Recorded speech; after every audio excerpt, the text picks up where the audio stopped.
So this month's coffee is from the Jimma zone in Western Ethiopia, from a relatively new cooperative called Kennisa. Cooperatives are quite a common model in Ethiopian coffee production, and this particular one has 305 members who all own quite small farms of just under a hectare. They will all contribute cherries to the centralised cooperative who will process the coffee. All of the farms that grow the coffee tend to be on or just about 2,000 metres above sea level, which is pretty high. But that altitude allows the coffee cherries to mature really slowly, and that's what contributes to the really juicy acidity and intense sweetness that this coffee has. The coffee cherries that get contributed are all landrace or heirloom varietals, which have been grown on the family's farm for generations. So this coffee is super complex and sweet. Loads of like marmalade and peaches with a little bit of sweet spice and plenty of florality. So I'm going to brew it on a V60 to really highlight the sweetness that comes from the fruity notes. But it's got quite a fast flow rate and a really thin paper filter, so we're going to get heaps of clarity for those floralities and those sweet spices as well. Don't really want to muddy those, I want them to sing really clearly, so we're going to brew that.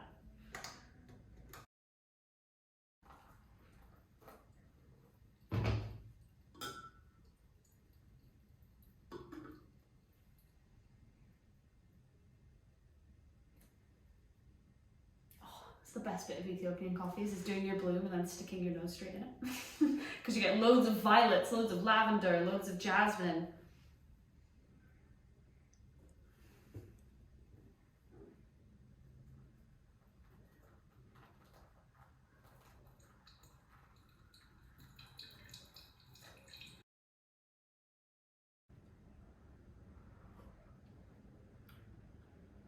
So yeah, I would say this would definitely shine best on pour overs like V60s. Even Kalita waves or anything with a flat bottom I think would really highlight the florality, the spices, the kind of peachy, apricot-y, marmalade-y notes. So there's just so much going on top note wise for this coffee that I think that's the best way to highlight it. But it does have a really good body as well. I'd be intrigued to put this through an AeroPress because that would really amp up the body and the sweetness, and would make a really, really good sort of espresso-like brew as well.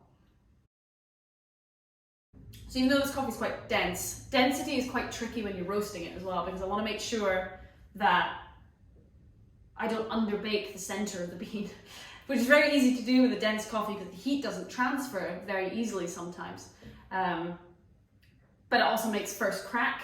When the beans kind of pop in the roaster like popcorn, it can make that quite tricky to manage as well.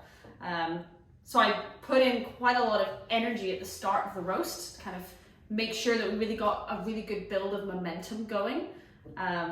Lowered the gas quite a lot during the first crack process so that the energy the coffee was giving off helped carry it through. We didn't end up with a really, really short roast that was kind of grassy and underdeveloped.